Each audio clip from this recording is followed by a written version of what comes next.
नमस्कार दोस्तों।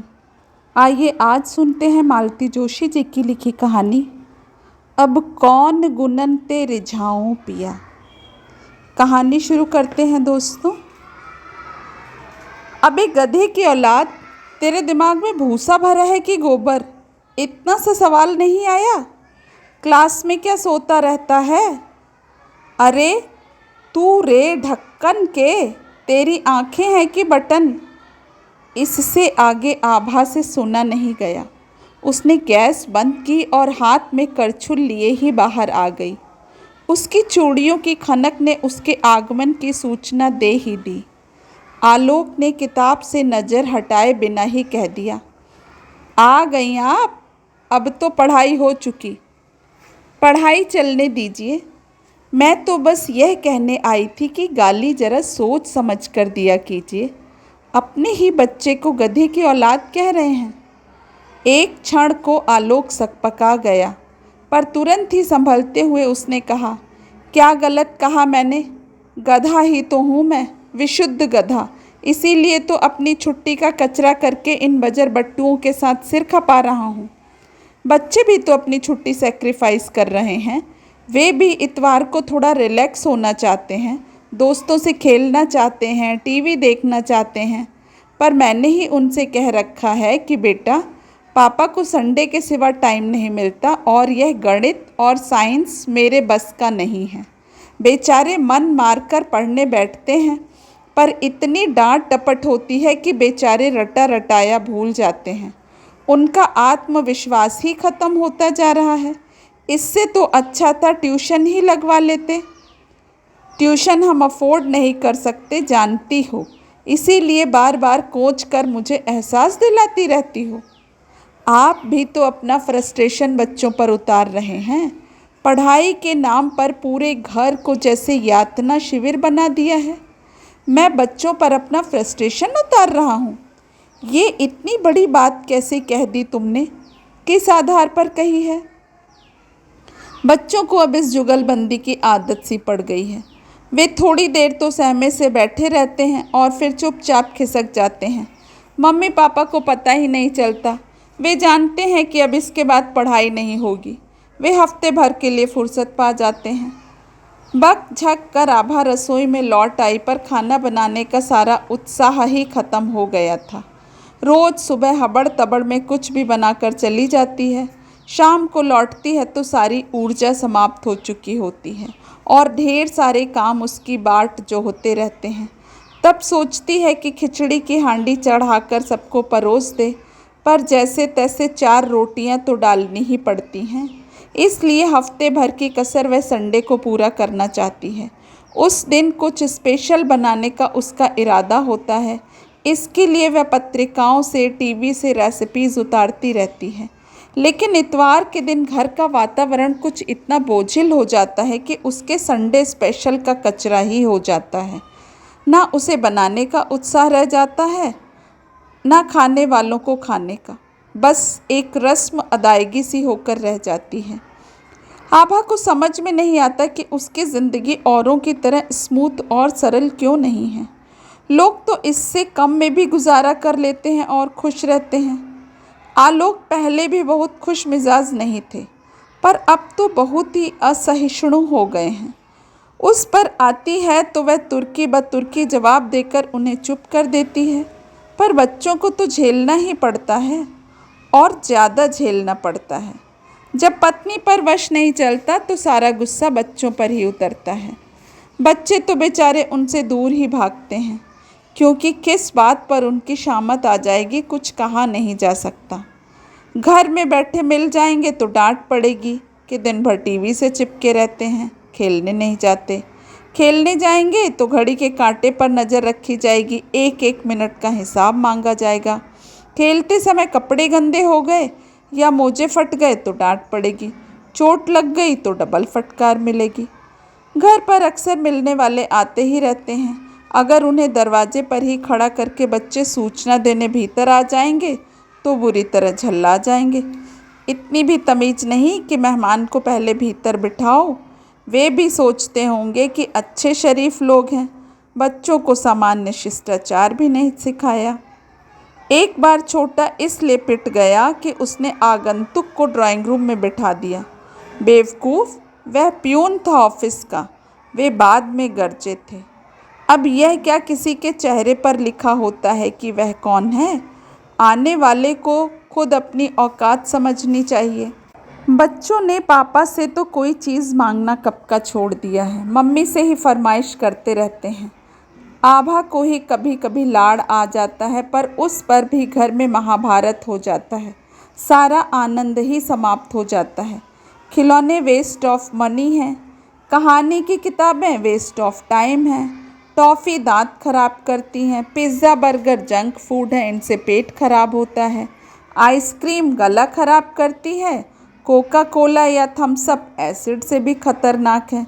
रामदेव बाबा का प्रवचन सुनो, टीवी से आंखें खराब होती हैं। यह तो त्रिकाल बाधित सत्य है ही। यानी कि बच्चों को जो जो अच्छा लगता है सब निषिद्ध श्रेणी में आता है। कभी कभी परेशान हो उठती है आभा, क्या करे इस आदमी का, बच्चों से भी गया गुजरा हो गया है। कभी कभी लगता है कि किसी मनोचिकित्सक के पास ले जाए, पर कोई बच्चा तो है नहीं कि गोद में उठा कर ले जाएगी। प्रस्ताव सुनते ही ऐसे फट पड़ेंगे कि संभालना मुश्किल हो जाएगा। और फिर एक दिन तपती धूप में ठंडी बयार सी वह खबर आई। वह स्कूल में ही थी कि आलोक का फ़ोन आ गया। डार्लिंग, खुशखबरी है। खुशखबरी तो बाद में, वह तो डार्लिंग सुनकर ही निहाल हो गई। क्या खबर है, सुनाइए, उसने पुलकित होकर पूछा। प्रमोशन ऑर्डर मिल गया है। सच? बहुत बहुत बधाई। बहुत दिनों से ड्यू था ना, पर एक गड़बड़ है। क्या? बाहर जाना पड़ेगा।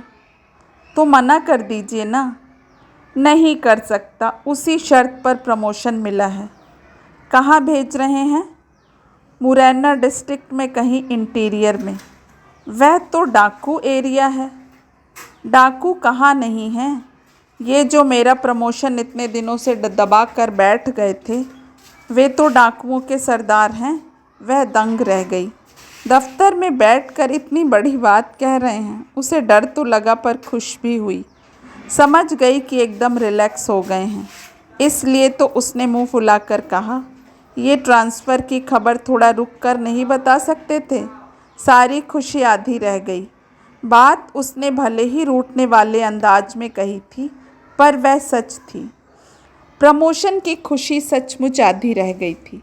घर लौटते समय उसके मन में विचारों का बवंडर उठ रहा था। क्या उसे नौकरी छोड़नी पड़ेगी? क्या वहाँ प्राइवेट स्कूल होगा? क्या वे लोग अच्छी सैलरी दे पाएंगे? और 2-3 साल बाद अगर आलोक का फिर ट्रांसफ़र हुआ तो क्या उसे फिर नौकरी तलाशनी होगी? उसका तो खैर ठीक है, पर बच्चों का क्या? क्या उन्हें इतना अच्छा स्कूल मिल सकेगा? वहाँ उनके व्यक्तित्व का ठीक से विकास हो सकेगा? दुनिया भर के प्रश्न थे, पर फिलहाल उसने उन्हें मन पर हावी नहीं होने दिया। घर लौटते हुए वह आइसक्रीम और बुके लेती आई थी। बच्चों को उसने समझा दिया कि पापा के आते ही फूलों से उनका स्वागत करें।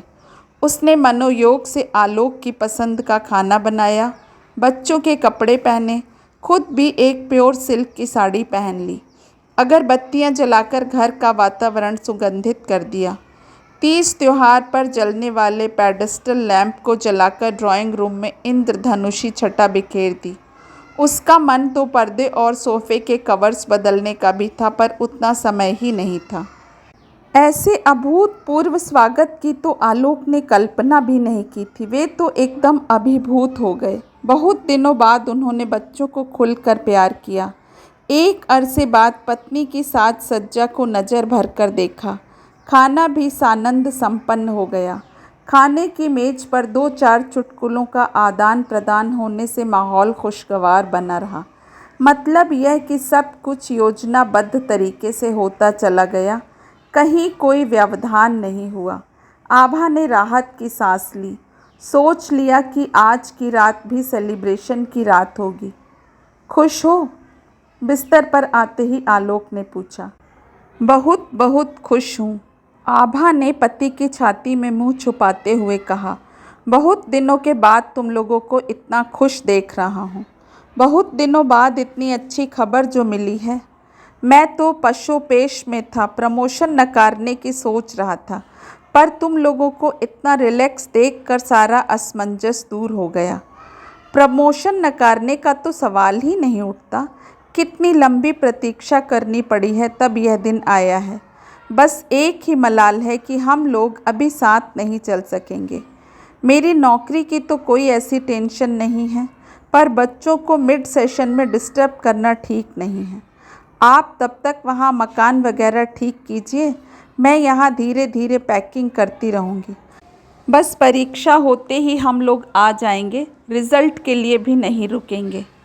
तुम लोग क्या वहाँ साथ रहने की सोच रहे हो? नहीं तो क्या हम लोग यहाँ अकेले पड़े रहेंगे? बहुत छोटी जगह है, हुआ करे। शुक्र है कि आजकल हायर सेकेंडरी स्कूल हर जगह हो गए हैं और बच्चे जब तक छोटी क्लास में हैं साथ में रह ही सकते हैं।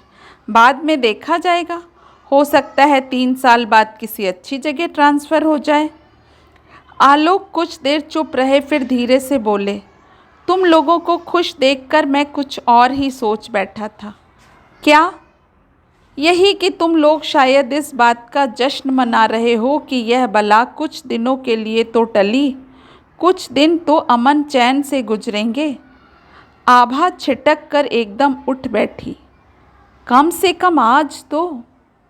उससे आगे बोला ही नहीं गया, रुलाई से गला रुंध गया था। सॉरी यार। क्या सॉरी? वह तुनक कर बोली। आप ऐसा सोच भी कैसे सकते हैं? इतने सालों में मुझे इतना ही जाना है। पता है दिन भर मैं कितना बेचैन रही हूँ। ट्रांसफ़र की बात सुनकर प्रमोशन की खुशी आधी रह गई थी।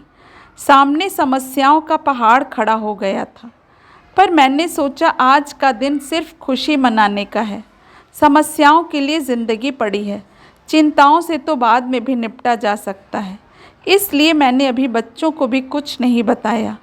जब मैं खुद इतनी डिस्टर्ब हो गई थी तो वे बेचारे तो छोटे हैं। पापा के बिना घर की तो वे कल्पना ही नहीं कर सकते। आज का दिन मैंने खुशियों के नाम कर दिया था, पर आपने सब पर पानी फेर दिया। आभा फिर सुबकने लगी थी। सॉरी कह तो दिया यार, अब कितनी बार माफ़ी मांगनी पड़ेगी? कहते हुए आलोक ने बत्ती बुझा दी और उसे अपने पास खींच लिया था। रोमांस जो था वह तो हवा हो चुका था, अब तो सिर्फ फॉर्मेलिटी बाकी थी। दोस्तों, आशा करती हूँ कहानी आपको पसंद आई होगी। अपना कीमती समय देने के लिए आपका बहुत बहुत नमस्कार और कृपया मेरे चैनल को लाइक, शेयर एंड सब्सक्राइब करें। धन्यवाद।